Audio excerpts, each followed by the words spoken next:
vaikka eletään nykyaikaisessa maailmassa, niin se on sittenkin täynnä myös traagisia yllätyksiä ja on tilanteita, jossa lopulta sittenkin valtio on se, joka meidän niin kuin kaikkien yhteisenä organisaationa, sen pitää olla kykenevä toimimaan ja ottamaan vastuuta. Se on tietyllä tavalla meidän yhteinen operaattori tällaisessa kysymyksessä ja tässä mielessä tämä kansallisvaltioiden rooli ei suinkaan ole ohitse. Ensimmäinen viesti oli aika tavanomainen uutissähke siitä, että on tapahtunut jotain ja tietysti se herätti, mutta ei se vielä kertonut tietysti mittakaavasta mitään. Verraten aikaisessa vaiheessa tajus sen, että siellä todennäköisesti on niillä alueilla myös suomalaisia. Noin vuorokauden kuluessa sitten me päädyttiin siihen valtiosihteeri Risto Volasen kanssa, että tämä otetaan valtioneuvoston tasolle ja pääministerin johtoon. Se, mitä se välittömästi sen onnettomuudessa tapahtui, ne kuolonuhrit tulivat tietysti ensimmäisten tuntien aikana ja sen jälkeen oli kysymys siitä, että miten kyetään toimimaan niin, että loukkaantuneista mahdollisimman harvalla tulisi pysyviä vammoja tai pystyttäisiin välttämään, ettei enää hoitovaiheessa tule lisäuhreja. Ja tämä oli oikeastaan sitä koko viikkoa koskeva suuri kysymys.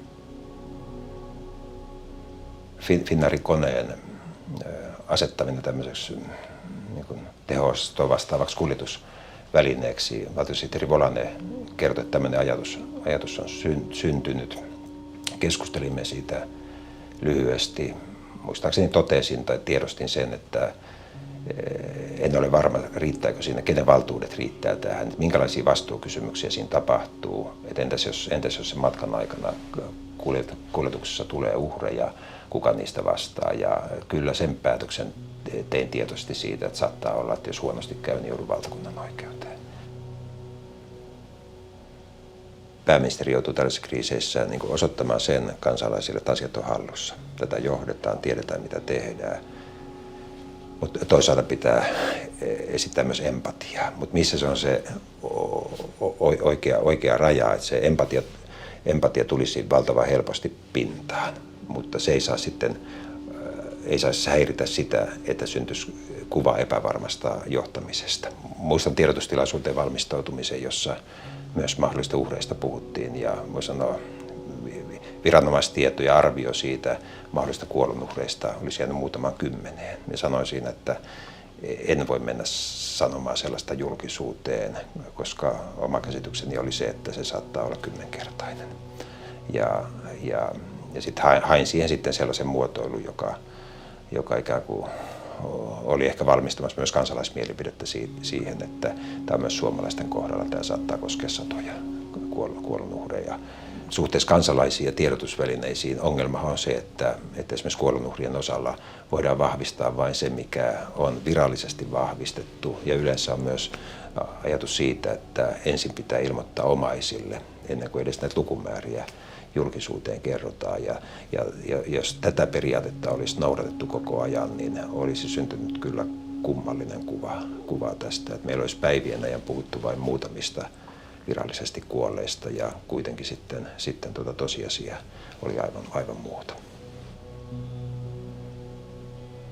Kävin myös sitten Kaolakin Puketissa aika pian silloin kun näitä ruumissäkkejä tutkittiin. Niitä oli valtavan paljon siellä ja oli vastaanottamassa joitakin arkkuja surevia omaisten kanssa lentokentällä. Että se voi sanoa niin kuin lohduttavia sanoja ei tarpeeksi pystynyt olemaan. En tiedä kuinka monessa maassa tämä evakuointi otettiin näin kansalliseksi tehtäväksi. Ja tässä tulee niin kuin tämä kysymys siitä kynnyksestä, että missä vaiheessa ikään kuin se yksilön vastuu omasta matkastaan muuttuukin oman kotimaansa kansalliseksi vastuuksi.